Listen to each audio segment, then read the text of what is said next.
publication, but it's hard.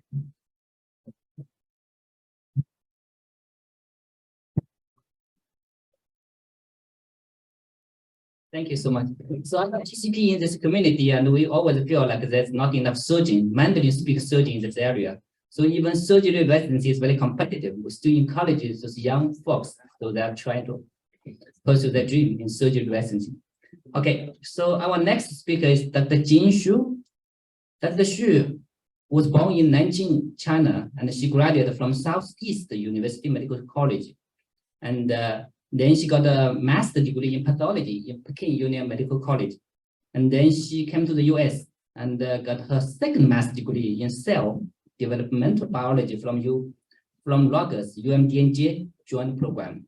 So in 2017, Dr. Xu completed her residency training in Brookdale University Hospital.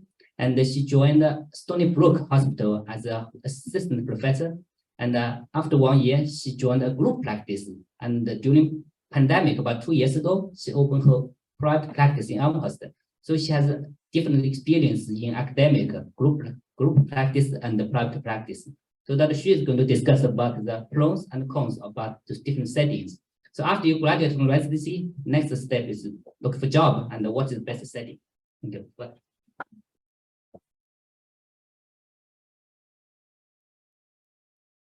Very much, Dr. Du, for welcoming me. I actually don't feel I'm welcomed here. It doesn't mean that I feel it's not a good place to present. It's because this is my home. I grew up in ACAP. You know, 6 years ago, I was sitting right there listening to the same seminar. You know, you guys don't need to welcome me because this is my home. Okay. Yeah, so my topic, you can see hospital versus group practice versus solo. From my current experience, my favorite is solo. I like my current position as an entrepreneur. Okay, next slides. Okay, about myself, as Dr. Zhu introduced, I graduated from a Chinese medical school. And I came here to the United States for a PhD, but I didn't complete it because my research project didn't go very well. And I quit it after 4 years, joined a pharmaceutical company called Dendrion. That company, they had the first FDA-approved immunotherapy for prostate cancer. It's called Sebulso, and that product is already out of the market. And after 2 years working there, I found, you know, I'm getting bored and I want to start a new career. So I picked up the USMLE books and I studied and I came to the city, went to ACAP conferences.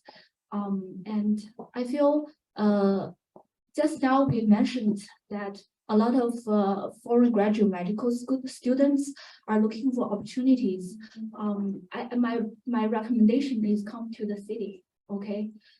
You come to the city and ACAP provides good rotations in NYPQ, in Flushing Hospital, and there's also community medical offices where also welcome the foreign graduate students to join us, to shadow us. And FMGs are welcomed in the city, and FMGs shine in the city because the best presenters that I have ever had was in UMDNJ, and that's a foreign metric graduate. He's an interventional neurologist. He is the best presenter and best physician scientist that I've ever seen. So, and for surgeons or surgical residents who cannot find PGY2 or 3 positions, please join internal medicine because yeah, like my co-resident in Brookdale Hospital, he was a prelim surgeon, Mayer institution, and we worked together. We enjoyed, you know, doing internal medicine residency, and he helped me a lot. Sometimes doing, you know, arterial blood draw, remove some sutures, and he eventually went to palliative care fellowship. So how can you, you know, change your position or change your career path from cutting to, you know, completed here, right? It's a huge transition, but I think he enjoyed it, and that's his final choice. I mean, internal medicine, you know, if you have a lot of interest in doing procedures, you can practice as a internal medicine internist in the community. Like what I know, some foreign graduates, they if they were previous surgeons in China, they actually do knee injections, they do small abscess drainage, and they even do like Botox injection. You can do a lot of different things, you know. You don't have to stick to the original plan, just to be flexible. And this is my disclaimer. The examples and opinions are based on a mix of my personal experiences, my other colleagues and physician friends' experiences, as well as some online resources in the practice field of internal medicine. Because beware, the career choices is very professional, and you need to take into considerations of the professional training and practice experiences, personality, interpersonal and social skills, home support system, and financial situation. Okay, I think the fundamental change between working in the hospital versus group versus solo is you are an entrepreneur instead of an employee. You need to be you need to dedicate all the time, effort, energy, time into your own practice, and it's like your second or third baby. You need to have very venturesome spirit, dedication, and most important thing is you need to have a good team.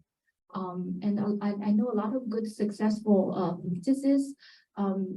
They have very good managers, and the managers help the physicians to focus on their practice, on their clinical practice, instead of taking too much time to deal with, you know, the insurances, reimbursements, or any relationship with the patients, any conflicts.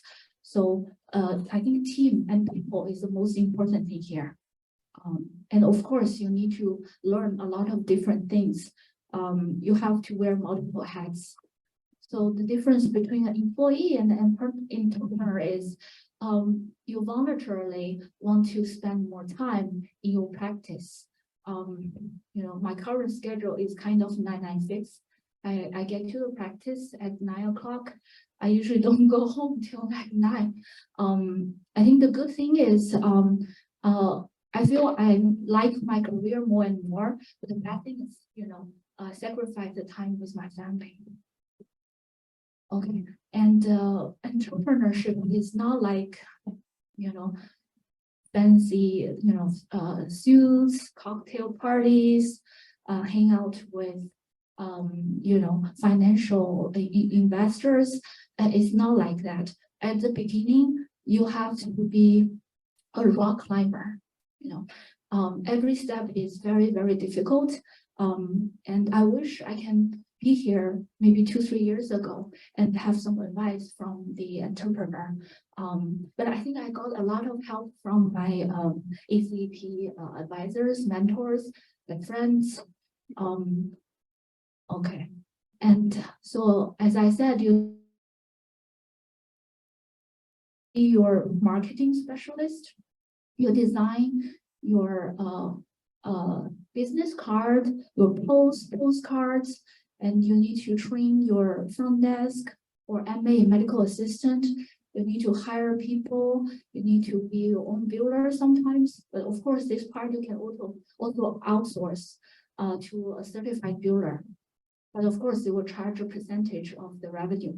And you also need to be a bookkeeper, also work with accountants, payroll specialist, contractor. You design your own office and you buy medical devices. You first need to learn how to use it before you can teach your MA how to use it, right? And also, you need to set up the internet, set up the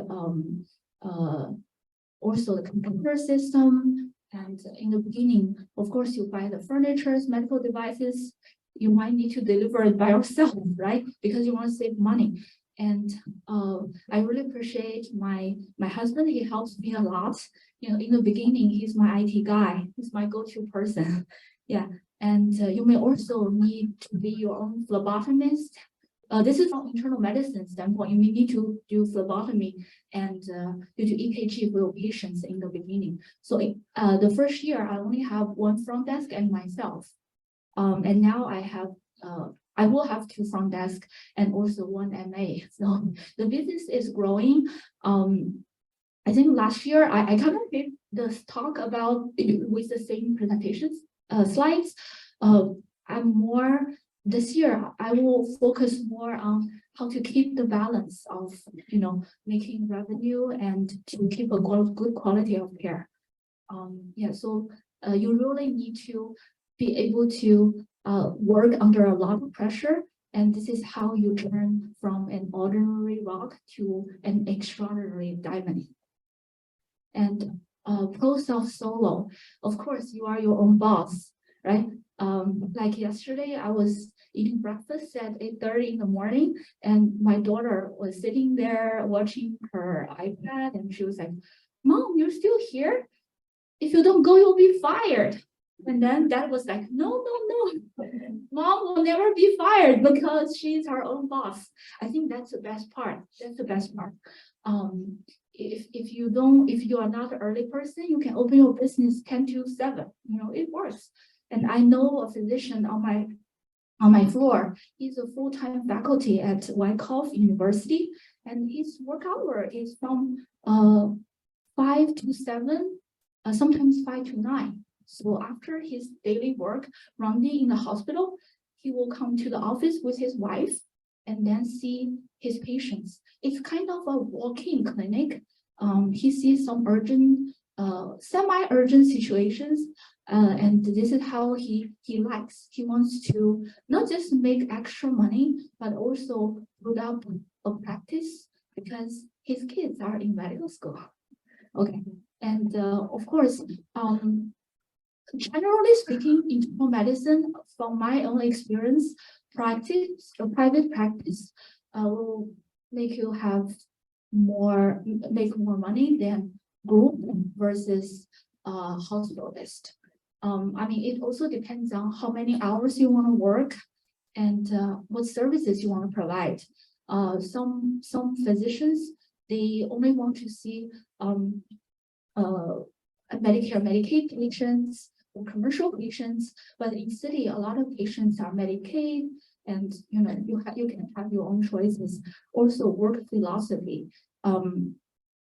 You will have a lot of autonomy as well. You can decide who to work with, who to hire, and you can provide services and refuse to provide certain services. For example, I don't want to order opioids, or I don't want to order birth control pills.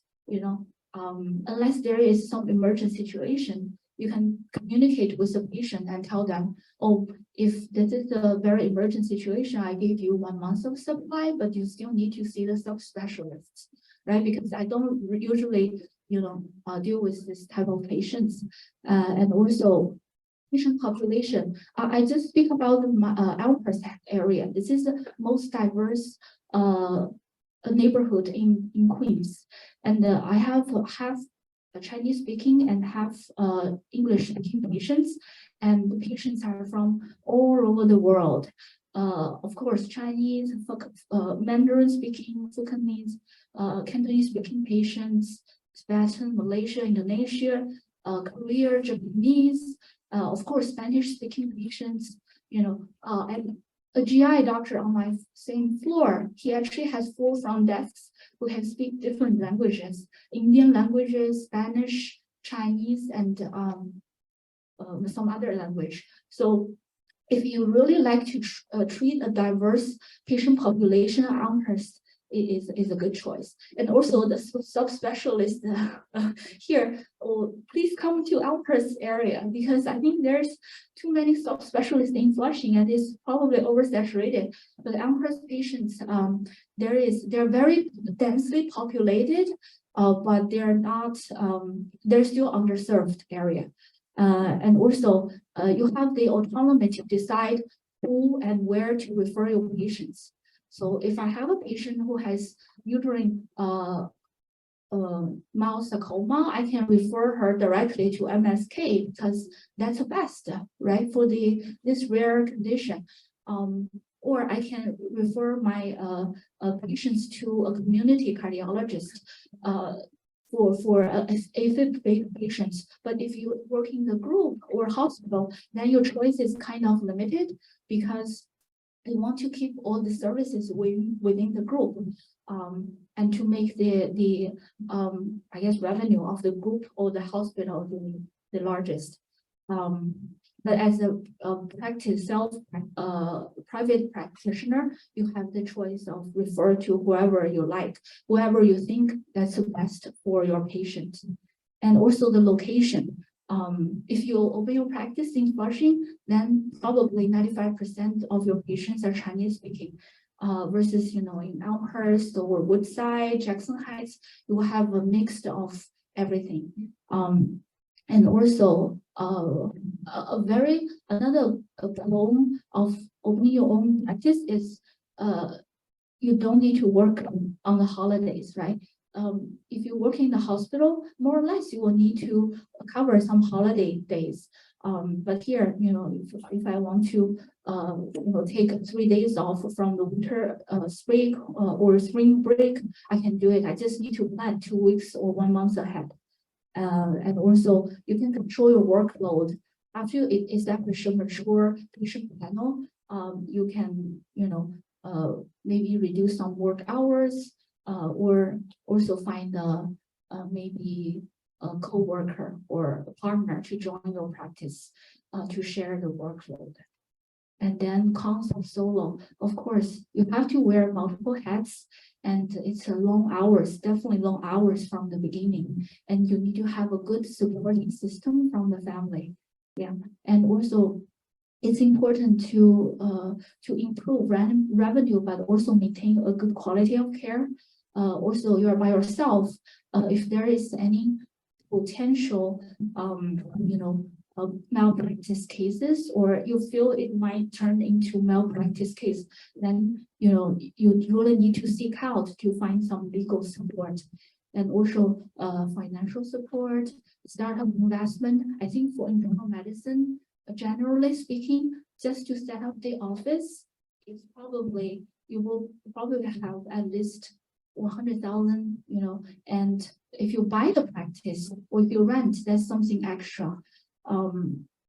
That includes the medical devices and all the furnitures, the initial startup investment, and also recruitment. Another a challenge is to recruit medical assistant and front desk, because a lot of Chinese speaking auxiliary staff, they live in Flushing. They may or may not want to travel to Elmhurst to work with you. And also, of course, there's this business risk. When during the shutdown time, I believe a lot of practitioners, they temporarily close their office, and some people, they even retired earlier because they feel, it's very difficult to maintain the office operate. This is also a good opportunity to join into the market now, because people retire early, or they relocated to other states like Texas or Florida. So there is always a big need in primary care in New York City if you are good, right? Okay, and also coverage. Sometimes I feel I feel guilty when I take a vacation, because maybe 1 or 2 patients will be in very sick situation, and they had to go to urgent care or emergency room because I wasn't around. So, later on, if my practice is mature enough, I want to, hire someone to work with me, and so we can provide each other coverage. And okay, yeah. So this is a very interesting cartoon. I mean, in the beginning, I feel like it's the first 3 to 6 months prior to I officially opened my practice, I wasn't able to sleep well. Every day I wake up at 3 o'clock or 4 o'clock thinking about, will this work? will I lose all my money? I don't have my own house yet. Is it right to put all my money to this? And I have a young daughter, so why am I doing this? I can stay in the hospital and have a stable job. So yes, every day you're thinking about this, but eventually it will go away after you start to make money. So this is this is a process I think every entrepreneur will go through. It's not just us. I think maybe even those like IT entrepreneurs, they also experience the same challenges. But eventually you will succeed if you are a good doctor. Okay. I will skip this. And also how to prepare yourself to open your own practice. Of course, you need to have the startup investment. You have the skill set. During the intern residency rotations, during the primary care rotations, you need to start learning how to not just maintain the patient, to provide good patient service, and how to communicate with them, how to keep them, and also you need to pick a good place to practice, right? So as I said, New York City, I think it's still very densely populated, and there is also a huge demand for primary care. So this is a good place to start with. Also, good family support. So for example, if a single mom with two young children, they may she may not be a good she may not want to open her own practice because there's a lack of family support. It's better to stay in a group and have so you can minimize the work hours but maintain the good benefits for the entire family and her children, right? So every family is different. And I also know there are physicians, they actually closed their private practice and relocated to California and joined Kaiser. I mean, I think everybody is different. Maybe, at some point you want to make some change. Maybe you're sick of this patient population or sick of this neighborhood, or you want to change to a place with good weather, so this is don't be afraid to make changes in your life, right? And also consider a co-founder. If in your career path you meet someone who share the same work philosophy and you get along, maybe you want to work together as partners, because this is not easy, because a lot of times people comes and goes. If you find a good one, please do your best to keep them working with you. And also timing, when to open the practice. I mean, this is, as for now, I feel it's not very important, because doesn't matter if it's a boom or bust. Health profession is always a good career to go into. It's never a problem to get patients if you are a good doctor. I cannot emphasize that more. Okay, and also personality and interpersonal skills. If you're a very shy person and if you wanna reach out and talk to other people and find new patients, then maybe primary care is not a very good choice, because in the beginning, as I said, you have to be your own marketing specialist. You need to go to subspecialists or pharmacies or local adult daycare centers to give out your business cards and know people so they can introduce new patients to you. Even I use ZocDoc, a lot of patients, when they come, they may or may not like you. So this is very important. If there is a personality preference, I mean, maybe being a pathologist is better choice instead of an internist. Okay, and also social networking. Social networking is extremely important.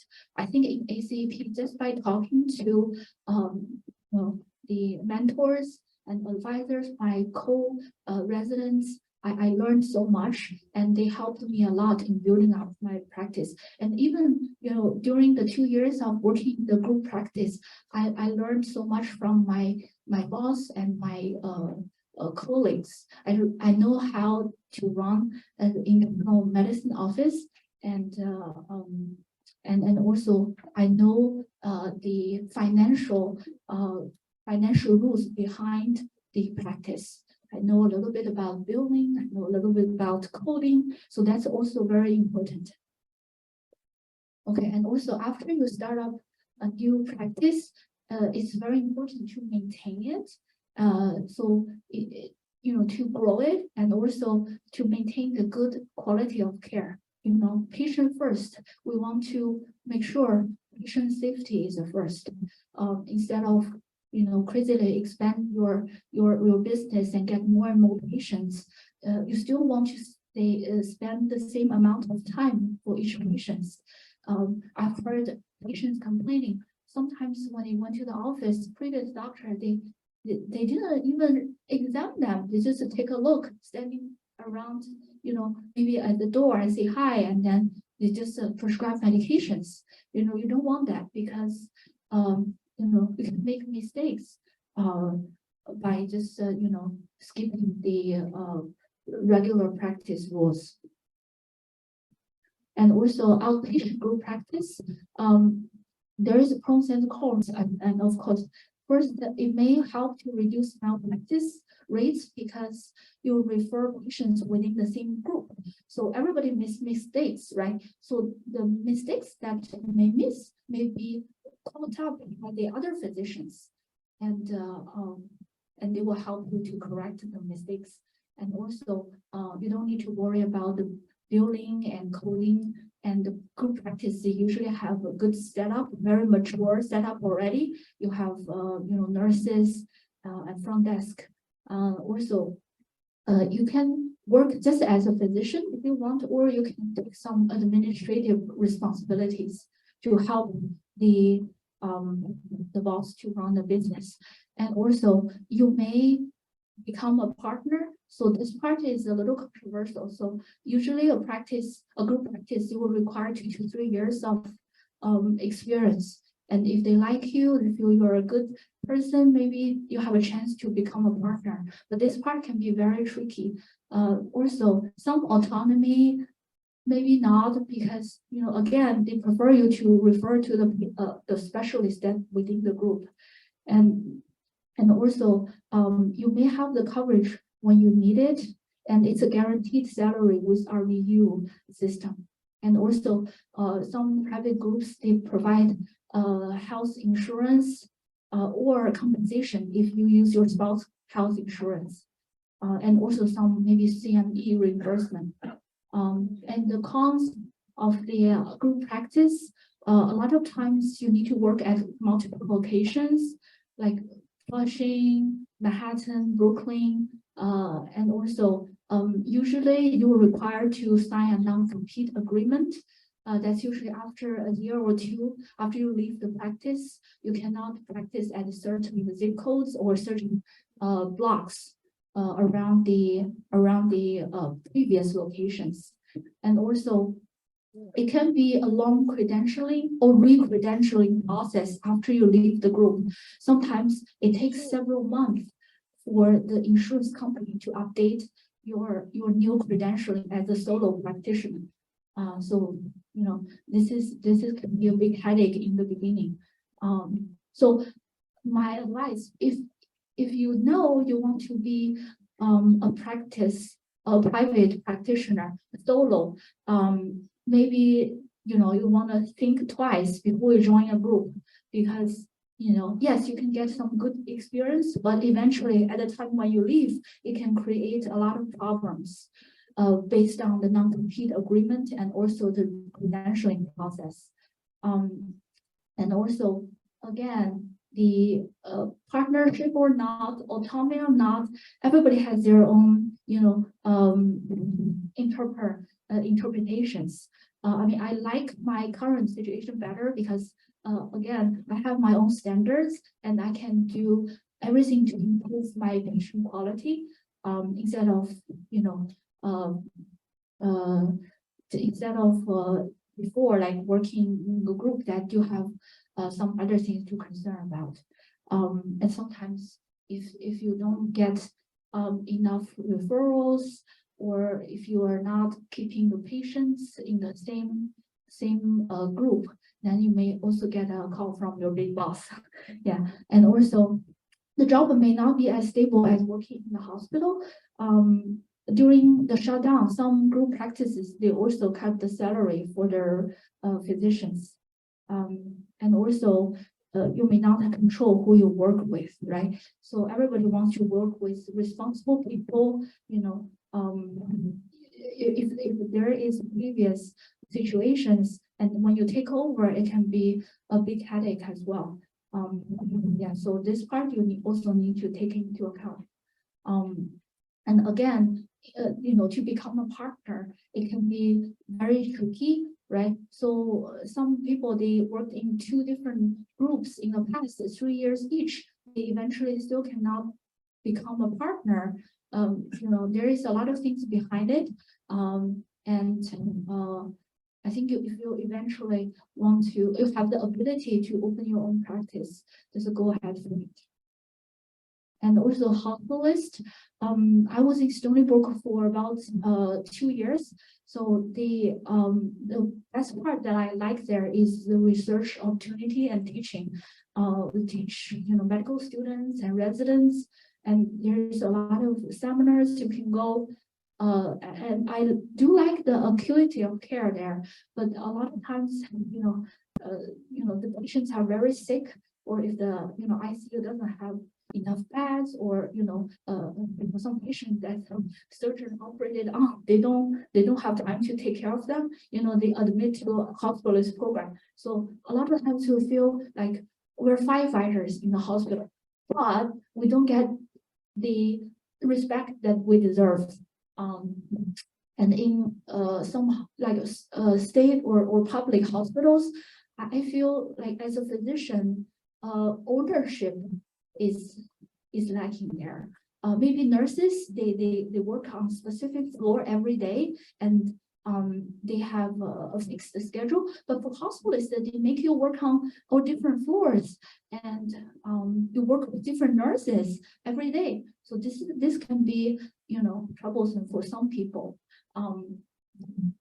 And another thing is, for compensation part, hospitals, you have a fixed salary with maybe a little bit 3 or 5% of increase every year, but unless you work for more shifts, you will not see like a big jump of the salary unless you become like a chief hospitalist or something. Yeah, and then the schedule is 7 on, 7 off, 4 on, 3 off, 3 on, 4 off. It's long hours, but on the days off, you won't get any phone calls, and you can enjoy your life. This is a good, and also CME events and CME reimbursement, and you will always have the coverage as you need. But sometimes in very busy hospitals, even you are sick, you want to take a day off, it can be difficult. And this is also part of why I left the hospital. Okay. And then there's also other alternative practice models. Again, as I mentioned before, you can work in an academic hospital and have your own practice as well. I think a lot of people are doing this. And also, you can work in a nursing home or rehab center part-time, and then work on your own practice. After you build up the practice, you can maybe slowly decrease the time in the nursing home and focus more on your own practice. And I also know some of my co-residents, they work in urgent care like 2 or 3 times a week, and also have their own private practice. There are certain physicians, they actually prefer to work with the people at home, especially for elderly patients, bedbound. They visit them, they help them, at home. So this is also an alternative way. Or telehealth, there's a physician, they only do telehealth, nothing else.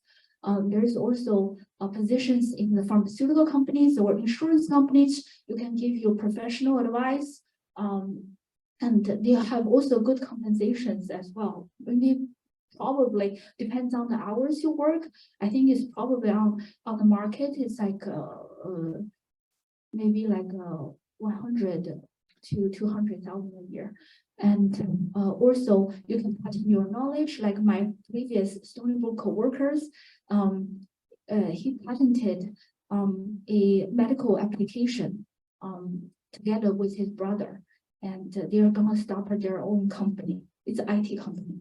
And also you can do concierge medicine. Some physicians in New York City, like Manhattan, maybe in the Upper East area, they only see patients without pay.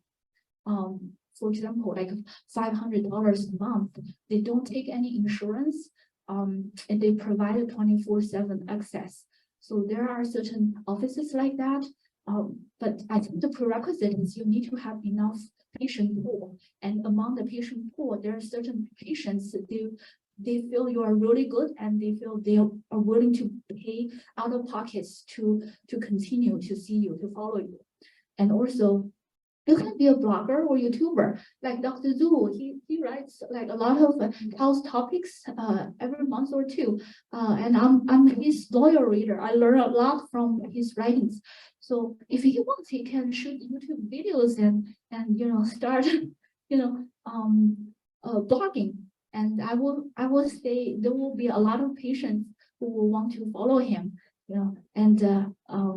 This is what I can think of now, but I think that there will be more and more alternative practice models, and we can all experience or take the research together. And the most difficult thing is to balance, of course, the efficiency and customer satisfaction, and also how to provide a good quality of care and maintaining the revenue, and also personal to balance the business development and the personal life. I feel the last is the most difficult to maintain. And no matter what career path you choose, you already chose a lifetime of hardship. So this is how I feel now. Yeah. So that's why I'm saying to Dr. Zhu, I cannot stay after this to discuss. I want to go to see a Broadway show with my daughter because I own her alone. Yeah, okay. So today I hope I can help you to remind what your original intention was when you entered this career. You want to make money, or you want to help people, or you want to do both. Arouse your entrepreneurial spirit, think deep about the current medical system and see what changes you want to make. Start preparing yourself to accomplish your career goal today. Maybe reconsider your elective rotations for people who are still in training. So for people who want to open their own practice as an internist during residency rotations, I strongly recommend to do rotations in ER, psychiatry, because you will see, a lot of psychiatric patient when you practice. This is one thing, and also ER rotations will help you to discern what situation is medical emergency, and you need to send the patient to ER, and which patient you can keep close monitoring as a primary care. Okay, and also I hope I give my 2 cents today, and I will help the people who are still in training to find out what's the best fit for you. Thank you. Thank you so much. Any question? You can take one question. Thank you so much, Dr. Shi, for sharing your personal story and for the informative talk. It's really eye-opening, and I don't have enough time. But you mentioned about most people wear multiple hats, and you work diagnostic. I wonder what's your time distribution in terms of what's the percentage you spend providing care versus dealing with insurance issue, versus dealing with supply. What's the typical day for you as a private? And also another question is, you mentioned you have some friends who doing both academia and private practice. I wonder why there's also to have both, have academic affiliation and have a doing hospital also private practice. Is that practical, and what's the time distribution? Kind of educated or 20-80? Is that visible? Yeah, okay. So the first question, for now I'm in my 2nd year of private practice. I think I spent 1/3 of my time doing non-practice issues like doing prior authorizations, maybe sometimes ordering, medical supplies. But all those things, I think you can give it to a future manager, right? Because my husband, he also has a full-time job, so he cannot help much in this, in this situation. But if you can find a good manager, I think she can help you to save at least, 1/3 of the time every day. And then you can focus on seeing the patients. Or if the things that she or he cannot decide, he can talk and discuss with you. And the second question, I guess it depends on your energy level. Because the physician couple that I know, they can work 7 days a week. And my previous group practice, the big boss, he works 7 days a week for probably 40 years. And that's how he built up a huge multidisciplinary practice. And I do respect that. But is that what I want? Probably not. Yeah. So it's doable, but it can be very difficult. So right after work, they drove from Wyckoff to Elmhurst, and they work from like between 4-5 to 7-9 o'clock. Yeah, and his wife is a front desk and phlebotomist, and he just sees patients. He doesn't do anything else, So he has some patients, but not as many as like a full private practice. Yeah, but I think he enjoyed doing it. And he also I think he contributes money during a pandemic to ACP as well to help with the hospitals in New York City. Yeah. Can I just a quick follow up? Is that easy to transition from different lighting to another? Like, for example, from like group practice to academia, back to academia, or like just like transition back to course, or there's some kind of I think from group practice to academia, it is still doable if it's like an outpatient position in academic setting. Yeah, because when I was in Stony Brook, I wasn't very satisfied with the hospital care at that time. So I almost went to San Diego and join Kaiser. The thing is, I think if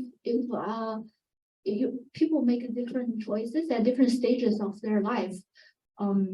But when I went there, I liked the clinic, but I don't like, there's no greens there. It's all small bushes, and I see, I'm like, I still need a house with a basement. I still need to see, separate seasons.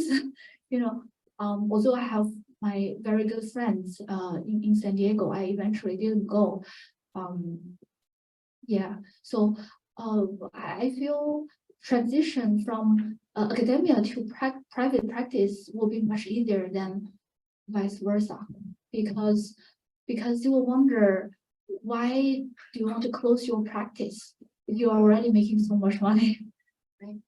Yeah, but it's still doable. As I said, there is a physician that I know, but he's a subspecialist. He practiced 20 years in the city and closed his office and joined Kaiser, and he worked there for almost 10 years and retired. And he's like, oh, I'm getting 20,000 check from Kaiser every month after I retire, and I really like this. So I mean, this is all different. Who knows? Maybe I will do that in 20 years. Yeah. Okay.